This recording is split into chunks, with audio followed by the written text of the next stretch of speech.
విభజన కష్టాలను సమర్థంగా ఎదుర్కొని అభివృద్ధి సంక్షేమం దిశగా రాష్ట్రం పురోగతి సాధిస్తోందని గవర్నర్ నరసింహన్ అభినందించారు.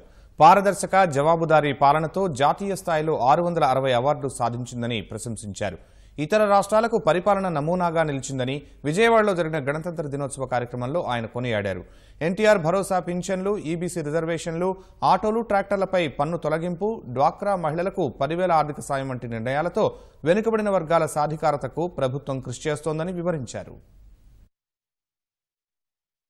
విజయవాడ ఇందిరాగాంధీ మున్సిపల్ మైదానంలో 70వ గణతంత్ర వేడుకలను ఘనంగా నిర్వహించారు. గవర్నర్ నరసింహన్ జాతీయ పతాకం ఆవిష్కరించి గౌరవ వందనం స్వీకరించారు. 10 విభాగాల కవాతును తిలకించి ప్రజలందరికీ శుభాకాంక్షలు తెలిపారు. అంతకుముందు CM Chandrababu, CS Puneta, DGP RP Thakur, మంత్రులు, ఉన్నతాధికారులు గవర్నర్ దంపతులను సాదరంగా వేదిక మీదకు ఆహ్వానించారు.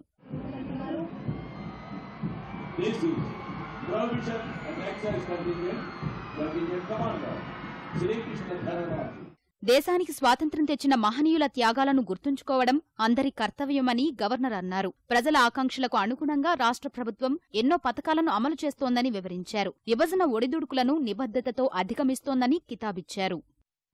Despite the challenging and non-conducive environment, Andhra Pradesh has not derailed from the path of large-scale development by resolving to overcome the challenges arising from the state reorganization, converting the crisis into an opportunity. The recent decisions announced by the state government, such as the increase in the NTR Bharosa pension from ₹1,000 a month to ₹2,000 a month from January onwards, and an additional one-time financial assistance of ₹10,000 for each member of the self-help groups, are a further reflection of my government's commitment to social and economic empowerment of the people. వ్యవసాయ అనుబంధ రంగాల్లో మెరుగైన వృద్ధి రేటును సాధించామని, is for డూయింగ్లో ప్రథమ స్థానంలో ఉన్నామని governor తెలిపారు. రియల్ టైం గవర్నెన్స్ ద్వారా పాలన సరళతరం, మహానగరాల సుందరీకరణ వంటివి ప్రభుత్వ విజయాలుగా పేర్కొన్నారు. Housing has been a priority for the state government.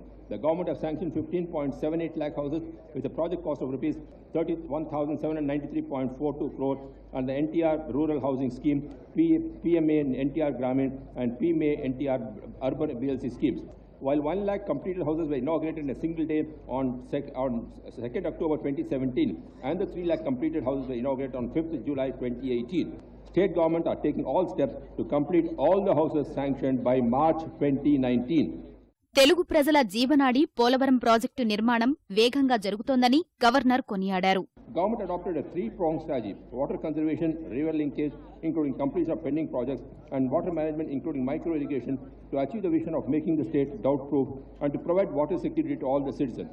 An expenditure of ₹64,333.62 crore is incurred in water resources sector. Irrigation facilities are provided to an extent of 32.02 lakh acres, including stabilization. State government has given highest importance to the completion of Polavaram project. It is also proposed to link Godavari, Champavati, Nagavali rivers and the Uttarandhra Sujala Sravanti. Amaravati నిర్మాణం వడివడిగా జరుగుతోందని, సాంకేతికత వినియోగం ద్వారా నేరాల సంఖ్య గణనీయంగా తగ్గిందని గవర్నర్ తెలిపారు. The state government are committed to ensure corruption-free governance and make the system accountable and transparent. The government have recently released white papers on 10 identified themes, recently highlighting the achievements in the last 4.5 years and the way forward for the next 5 years. The vision is to develop Amravati as a global economic hub and emerge as a global destination of people, investments, jobs, endowed with the world's best infrastructure. The overall cost of construction of Amravati ₹51,687 crores in phase 1 and ₹1,09,000 crores in total. 285 kilometers of roads have been awarded on top priority. These works are expected to be completed by early 2019. రాష్ట్ర ప్రభుత్వం జవాబుదారీతనంతో కూడిన పరిపాలన అందించడం, ఆధునిక సాంకేతికతను అందిపుచ్చుకోవడం అభినందనీయమని governor ప్రశంసించారు.